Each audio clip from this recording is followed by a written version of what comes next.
I personally thought this article that Meghan Markle wrote really over the top. It was like the word she used, it was just a bit of attention seeking for somebody that I believe is very insecure through her, background, and she has to draw attention to herself like she's the only one that's had a miscarriage. My daughter had a miscarriage when she was on IVF and then took 5 more years to get pregnant. And I don't understand about this thing that you can't tell anybody that you're pregnant after until you're 3 months. Is ridiculous.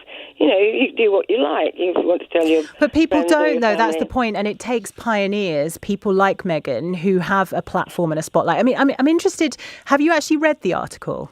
No, I heard it read over the radio. Right, because in the article, Meghan makes the point that the reason that she's speaking out is to facilitate those conversations amongst people who maybe they aren't able to speak openly about what's happened to them, and to give anybody who hasn't been affected by miscarriage more empathy and more understanding of what it's like. So she's very much not making it about her. And I wonder, the first thing that I thought when I heard about this article was, we have these royal women for whom the media are utterly obsessed. Everything they do, Kate Middleton gets a fringe and it generates headlines. We're obsessed with everything they do. And it feels to me that Meghan with this, and also when Diana spoke about her bulimia, it was a kind of, okay, if you really want to know, this is what's been going on with me. It almost represents a kind of a breaking point. Then for people to say that it's too much information seems to me to be the height of hypocrisy. Do you think there's anything in that? What, the fact that she's... Why do we perceive sharing personal experiences as attention-seeking? A provocative question indeed. It's a concept that has sparked many a debate in our society, particularly when it comes to public figures.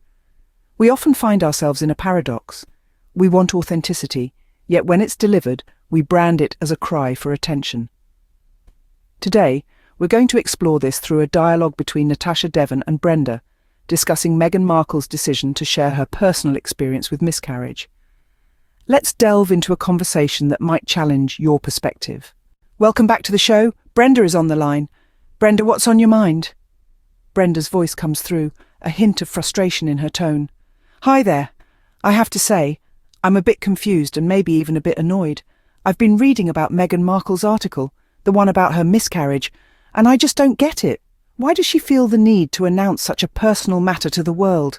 It feels like she's just seeking attention. The line goes silent for a moment. Brenda's viewpoint is not uncommon, but it's a perspective that needs to be challenged, examined in the light of empathy and understanding. Brenda continues. Miscarriages are tragic, yes. Women experience them every single day, but they don't go around writing essays about it. The whole thing is just so private. She acts as if she's the only woman who's ever suffered this way. Her words hang in the air, a common sentiment that many share but few voice. It's a perception that suggests that sharing one's pain is a cry for attention rather than an attempt to connect, to start conversations and perhaps even to heal. Brenda's voice, slightly softer now, comes back on the line. I understand that she might be trying to start a conversation, but it just feels like she's always trying to get sympathy. Why does it always have to be public? The question is left hanging, a testament to the judgment faced by those in the public eye who choose to share their personal experiences. It's a sentiment that underscores the need for conversations like these, for understanding and empathy over judgment and dismissal. Brenda, the voice asks, gentle yet firm, why do you think sharing a deeply personal experience is attention-seeking? I understand that miscarriage is a deeply personal and painful experience. It's something that no one ever wants to go through. The grief, the loss, the sense of isolation, it's all too real.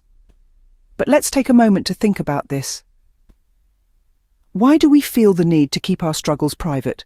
Why are we compelled to suffer in silence? The truth is, our society has conditioned us to hide our pain, to keep our vulnerabilities to ourselves. Yet, isn't it through shared experiences that we find strength? Isn't it through open conversations that we break down barriers and reduce the stigma attached to our struggles? It's natural for one to see Meghan's decision to share her experience of miscarriage as an attention-seeking act. It's not something we're used to seeing, especially from someone of her stature. However, consider the alternative. What if Meghan, like other women, had decided to keep her pain to herself? Would that make her ordeal any less real? Would that make her any less of a woman who has experienced a miscarriage? Of course not. The difference here is that Meghan chose to use her platform to shed light on an issue that many women face but few talk about. She chose to use her voice to start a conversation, to let others know that they are not alone in their struggles. This isn't about seeking sympathy or making everything about herself. This is about acknowledging a painful reality that many women face and opening up a dialogue about it. It's about normalizing the conversation around miscarriage and other forms of reproductive loss. By doing so, Meghan has potentially created a space for other women to share their stories, to seek support, and to find solace in the knowledge that they are not alone. This is the power of sharing personal experiences. This is the power of using one's platform for a cause. So, let's not be quick to judge.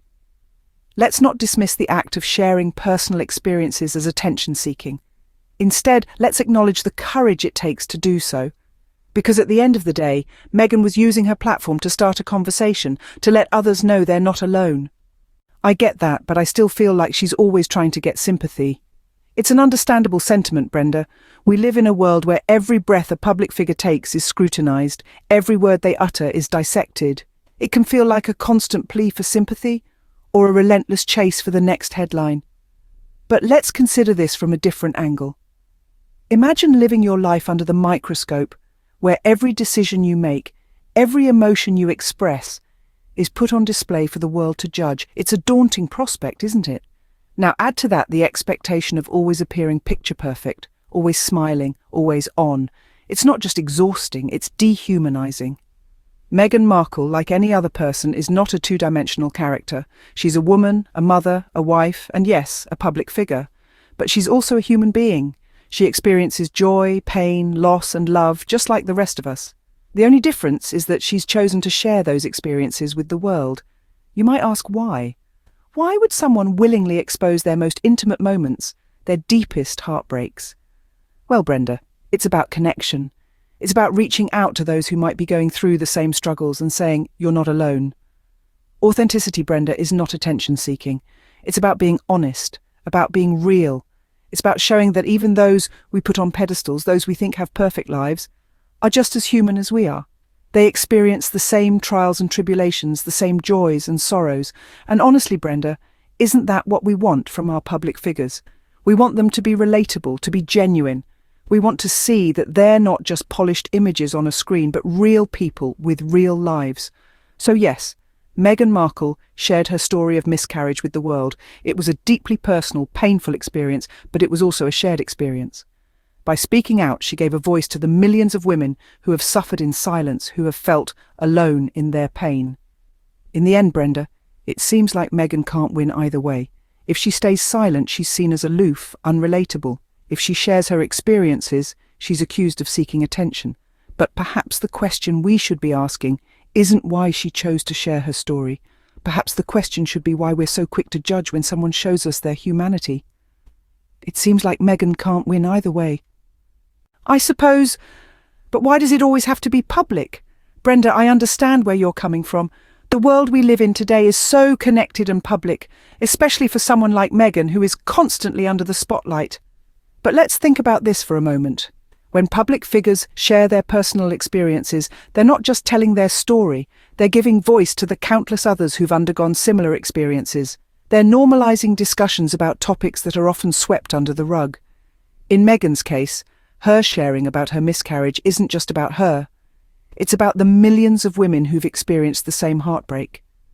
By sharing her story, Meghan's given these women a voice. She's shown them that it's okay to talk about their experiences. It's okay to grieve, and it's okay to seek support. This isn't about seeking sympathy. It's about creating a space for dialogue and understanding.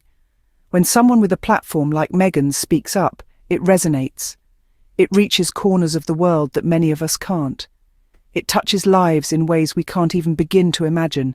And if, by making her pain public, Meghan's able to help even one woman feel less alone, feel seen and understood, then isn't that worth it? You see, Brenda, it's not about making everything public. It's about making the right things public. It's about using one's platform to effect change, to challenge norms, to encourage dialogue. And that's exactly what Meghan's done. Brenda, I hope you understand that this isn't about attention-seeking. This is about empathy, understanding and solidarity. This is about using one's voice to create a ripple of change, no matter how small. That's all I ask, Brenda. Sometimes we have to challenge our own perspectives. Thanks for calling. Today's conversation was indeed an eye-opener. We traversed the seemingly contentious terrain of personal disclosure, as seen in the dialogue between Natasha and Brenda. It underscored the significance of open dialogues about personal experiences, even those that are deeply painful. It's through these discussions that we challenge our perspectives, break stigmas, and let others know they are not alone. Remember, sometimes the most personal experiences can spark the most important conversations. Until next time. Next.